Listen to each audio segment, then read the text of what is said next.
প্রশংসা গায়, 24 ঘন্টা উনি অবস্থান করে, উনি মুসল্লি। সেই জন্য কোরআনে আলে ইমরানের যতদূর সম্ভব 103 নম্বর আয়াতে বলেছেন, সেই মুসল্লি যিনি দাঁড়ায় থেকে, শুয়ে থেকে, বসে থেকে 3 অবস্থায় সালাত করে। এই 3 অবস্থার সালাত ব্যতীত সে কোনোদিন মুসল্লি হতে পারে না। আল কোরআন তাহলে 3 অবস্থা কি? আপনি যখন ঘুমাবেন সালাতে থাকবেন, আপনি হাইডা আমি যাইতাছি বিভিন্ন চাকরি বাকরির অফিস আদালতে বসতাছি, ওই জায়গায় আপনি সালাত করতে হবে। কথা বলতাছি, এই জবানে এই দেহের ভিতরে আপন মুর্শিদের স্মরণে যারা থাকে তারা প্রত্যেকেই সালাতি ব্যক্তি, এবং এই স্মরণ 24 ঘন্টায় থাকার জন্য কোরআনে সালাতকে বলা হয়েছে। ওই ব্যক্তি মুসল্লি। আপনার আমি এই যে এত বড় পোশাকধারী মুসল্লির কথা কোরআনে বলে নাই।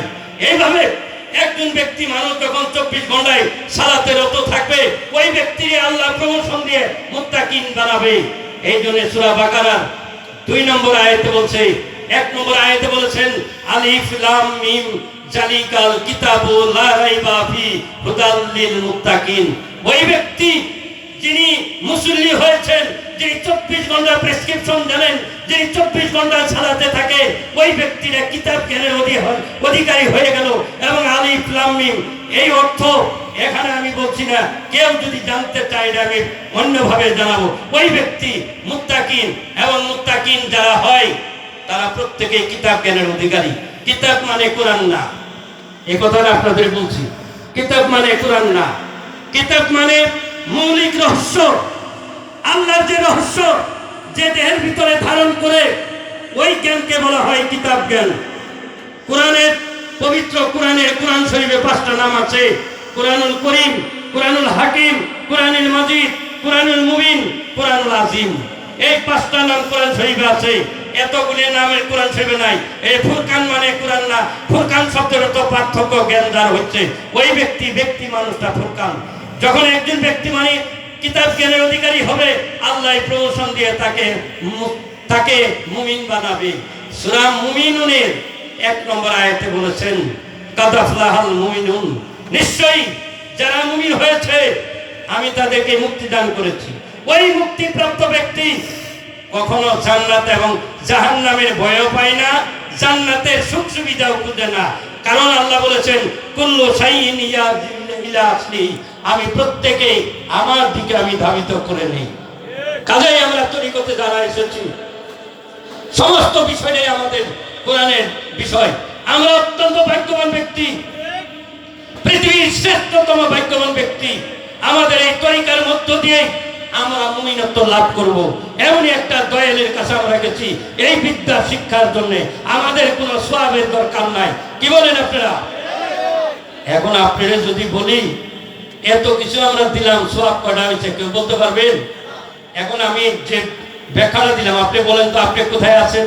আপনি মুসল্লি না মুমিন, নাকি আমানু, নাকি মুসল্লি, নাকি নাস, নাকি খান্নাস? আমরা কোথায় আছি? চার চারটে হে হে বাইর করবেন, নাকি বলেন? আমার বলে দিতে হবে? আপনিই বুঝে ফেলাইছেন। তদ্রূপ আপনাকে আর একটা কথা বলছি, যে এই যে সওয়াবের কথা আমাদেরকে বলা হয় না? আপনি কি মনে করেন আমি মাদ্রাসায় টাকা দেই না? আপনি কি মনে করেন আমি মসজিদে টাকা দেই না, টাকা পয়সা দেই না?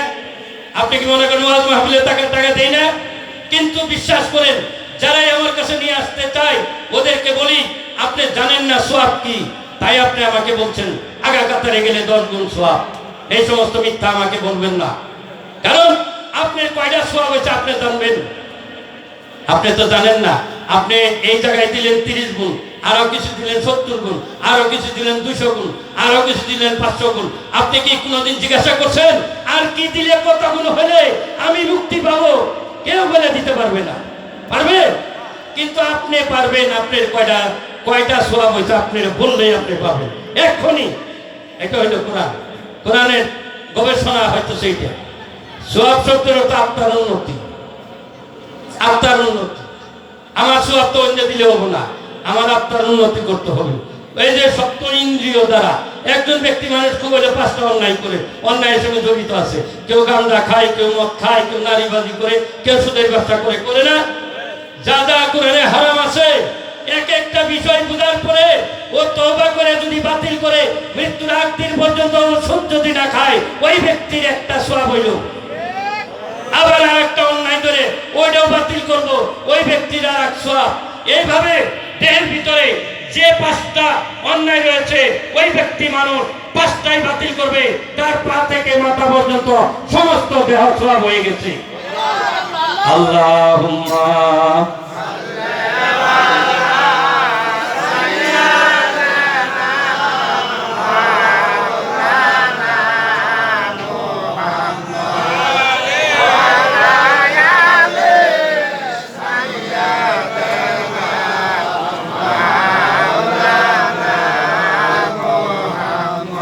আমি আমার কথা খাটো করছি, হাদিস এবং কোরআনের কথা আমাদের মেনে চলতে হবে। আমি সব ওয়াজিন ভাইদেরকে অনুরোধ করছি। বিদায় হজে রাসূলুল্লাহ সাল্লাল্লাহু আলাইহি ওয়াসাল্লামকে যখন জিজ্ঞাসা হলো, ইয়া রাসূলুল্লাহ, আপনি যে আমাকে ছেড়ে চলে যাচ্ছেন, এটা সূরা মাইদার 67 নম্বর আয়াত, সূরা মাইদার 3 নম্বর আয়াত থেকে আমি আয়াতের মধ্যে তো যাচ্ছি না, অল্প সময় এটা আমি বলে শেষ করে দেব। সেটা হলো আপনি আমাদের জন্য কি রেখে যাচ্ছেন? রাসূল বলেছিলেন, ইন্না তারিকু ফিকুমুস সাকলাইনে আওয়ালুনা কিতাবুল্লাহি ইতরাতে আহলে বাইত। আমি আপনাদের মাঝে দুটি ওজন রেখে গেলাম। একটি ওজন হচ্ছে আমি যে কোরআন দিয়েছি, এই কোরআন আপনারা ধরে রাখবেন এবং আমার আহলে বাইতকে আপনারা ধরে রাখবেন।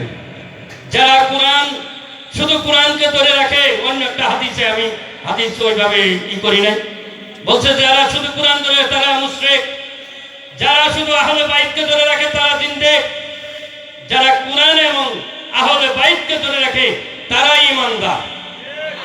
তাহলে আমরা শুধু একটু কোরআনের কথা বললাম, আহলে বাইতের কথা যদি না বলি তাহলে আমার অপূর্ণ হয়ে গেল, কারণ এটা আমি পড়েছি। সেজন্য আমি খুব উঠতে 10 মিনিট যাবে না। তো কোরআনে বলছেন, দেখেন সূরা হুদের 72 নম্বর আয়াতে বলেছে, সব কোরআন শরীফ আছে, রহমতুল্লাহ বারাকাতুহু আলাইকুম আহলে বাইত। পৃথিবীর সমস্ত রহমত বরকত বর্ষিত হয় আহলে বাইত। আহল মানে বংশ, বাইত মানে নির্ধারিত ঘরের অধিবাসী, তাদের পক্ষ থেকে। পৃথিবীতে যত ওলি আউলিয়া আছে তারা প্রত্যেকেই আহলে বাইত, তারা প্রত্যেকেই আহলে বাইত। তাদের কাছে আমরা যখন যাই তাই একনিষ্ঠ মন দিয়ে যখন আমরা চাই অনেক কিছু পাই, নাকি বলেন? তারা আহলে বাইত। একই কথা কোরআনে অন্যত্র বলেছেন, সূরা আযহাবের 33 নম্বর আয়াতে বলেছেন, ইন্নামা ইউরিদুল্লাহি লিইউযহিরা আনকুম রিজহা আহলে বাইত ইউতাতহিরাকুম তাতহিরা। আহলে বাইতের কথা কোরআনে উল্লেখ রয়েছে, আহলে বাইতকে ভালোবাসার কথা কোরআনে উল্লেখ রয়েছে। তারা এই আয়াতগুলি পায় না। এখানে বলেছেন, হে আমার পরিবারবর্গ, তোমাদেরকে যে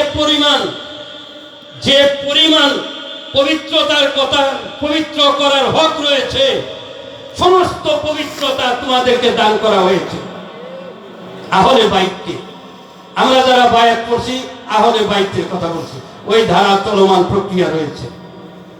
তাহলে আহলে বাইত, সাহাবারা জিজ্ঞাসা করছিলেন, ইয়া রাসূলুল্লাহ, আপনারা আহলে বাইত কারা? উনি বলেছিলেন, ফাকালা আলিউন মা ফাতিমাতুজ জাহরা আল হাসান ওয়াল হুসাইন। এরা হলো আমার আহলে বাইত, এরা আহলে বাইত। এই কথা কোরআনে বলা হয়েছে। তাহলে সেই আহলে বাইতকে, তাদের পরিণতি সম্পর্কে আমাদের সমাজ জানে না। আপনি আজকে, আমি, আপনি, পৃথিবীর সমস্ত মানুষ জান্নাতে যেতে চায়। আপনারা জানেন না এই জান্নাতের সর্দারকে আহলে বাইত ব্যতীত কেউ জান্নাতের সর্দার না, কেউ না। আপনি দেখেন, সামনে শুক্রবারে আপনি জুমাতে যাবেন, এই কথা আমি সব জায়গায় বলি। জুমাতে যাবেন, সানি খুতবাতে পাঠ করে ইমাম সাহেব আবু বকর সিদ্দিক রাদিয়াল্লাহু আনহুর কথা, উমর রাদিয়াল্লাহু আনহুর কথা, উসমান রাদিয়াল্লাহু আনহুর কথা,